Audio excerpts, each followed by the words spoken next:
I'm Rob Wilson, President of Employco USA. With me is Jason Eisenhut, our Vice President of HR. Hi, everyone. Thanks for joining us for this week's HR Chat. So, Jason, we're coming up pretty quickly to the end of the year, and there's a host of year-end activities that companies should be looking at on the HR side. Yeah, so ranging from the ones that you really probably need to get done. If this is the time of the year where you're looking at pay increases and bonuses, obviously you're going to need to start strategizing, maybe look at the performance, get those performance reviews in, because they're probably going to be driving some of the decisions on merit pay increases and bonuses.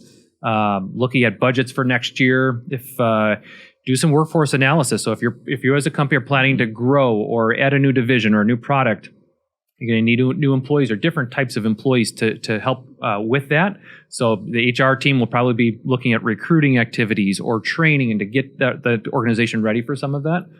That's something that your team's very involved with. We're doing wage analysis. So if you're looking to hire somebody, and what's a competitive salary or hourly rate for that job description. So when you're looking at that recruiting, I know we don't do recruiting, but you do a lot of the soft side of helping the clients get ready for it. Right. Yeah, we can provide guidance on where is the best place to look, some geographic differentials in pay. If you're hiring a receptionist in Chicago versus Naperville, is there a pay difference?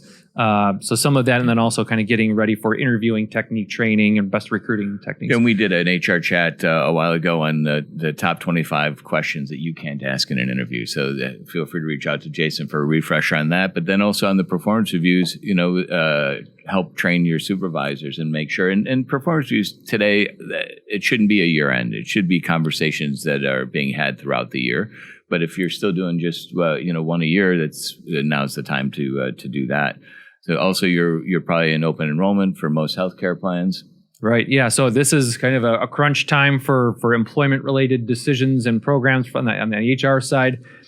Typically, annual renewals are coming up January 1st for benefit plans. So those either the education for employees to describe the plans, or at least the premium changes are going to be taking place.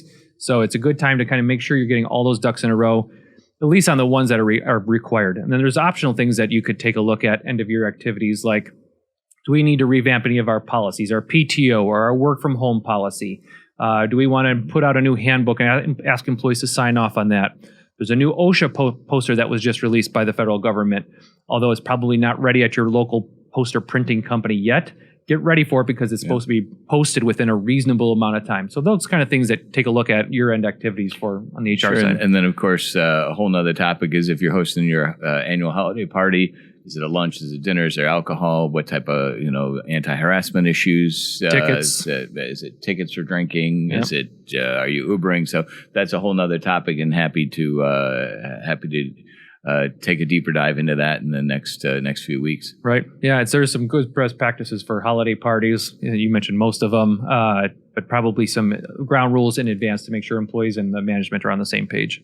Jason has the bad sweater for our holiday party. But always a busy time of year in the HR world as you get towards the end of the year. And HR at Employco.com, info at Employco.com, that comes to us, and we're here to help if you have any questions or any guidance or tips. Yeah, feel free to reach out to us anytime. Thanks for joining us. Thank you.